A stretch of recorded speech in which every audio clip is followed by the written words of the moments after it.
The legacy system was inspired by the fact that Star Wars it has a lot to do with family. In fact, one of the most famous family relationships in cinema is the relationship between Darth Vader and Luke Skywalker. There's a lot of fans out there who want to have their own Skywalker-type family tree.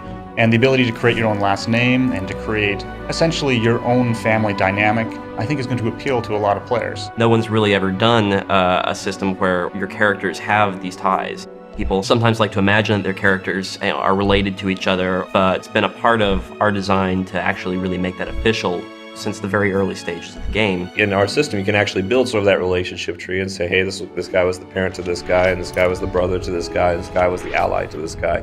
And sort of get a map of how your legacy all relates to each other. There is a ton of content that you're not going to see on a single character, with different things that are coming everywhere from the flashpoints, the 8 different storylines, and all the different information, and the legacy is a way to tie everything together.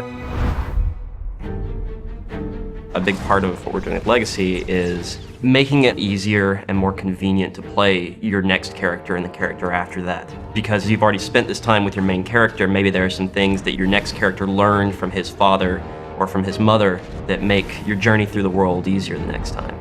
You gain legacy experience points from doing the same activities that you gain normal experience points from. And those legacy experience points gain you legacy levels. As you go up in legacy levels, you unlock new abilities, you gain the ability to purchase other abilities, and these abilities change how you can play the game. Getting social points in the legacy system will now give you roleplay emote packages. So we went through the entire game and we found every great piece we had, and then we created some new ones. One of the things that we wanted the legacy system to do was have a little bit there for all the different type of players, and role-playing is no different. One of the most exciting things we're doing is species unlocks, which allow you, if you take a character to level 50 with a given species, then you'll be able to roll your next character as that species. So if you take a Sith Pureblood to level 50, you'll actually be able to roll a Sith Pureblood Smuggler or Jedi Knight, because your father was a Sith, and so even though your character's on the Republic side, he's a Sith Pureblood. We're doing that for every race and class combination.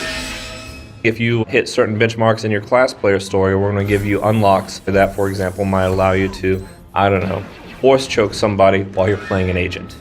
And we're going to have some good controls on that to be sure that it's mostly fun and mostly, kind of toys, but at the same time, we really want to add some flair to the experience. It allows you to live out that fantasy, and I know a lot of fans have this fantasy of when you have someone who's not a Jedi or a Sith, but has an affinity for the Force. So if you create a bounty hunter that's a part of the legacy system where you have a high-level Jedi Knight, that bounty hunter might be able to use certain Force abilities that his parents had access to. One of the things you're going to start seeing drop throughout the game world is what we call bind and legacy gear. There'll be items that are specifically restricted to your legacy that you can trade freely amongst the characters on your account. So, it may bind when your Sith Warrior picks it up, but then he can mail it to your Imperial Agent character. That character can get sort of a head start with good gear early on. For players who don't like to play multiple characters, they have their one character and that's the only character they're going to play. The legacy system still has benefits to them. You still gain legacy experience points, you still gain legacy levels, and those will still give you unlocks. I think I'm most excited about getting to see what combinations of unlocks people get and seeing these characters out in the wild. I'm excited to see Sith Purebloods on the Republic side and Chiss Jedi Knights, and see what players come up with as their personal fictions for how this came about. We are constantly looking for ways to expand the legacy system. Not only new abilities that we can have, just new ways that we can bring legacy into the whole system. So this next version of the legacy system you have is really just the beginning. The legacy system is something we're going to support for years.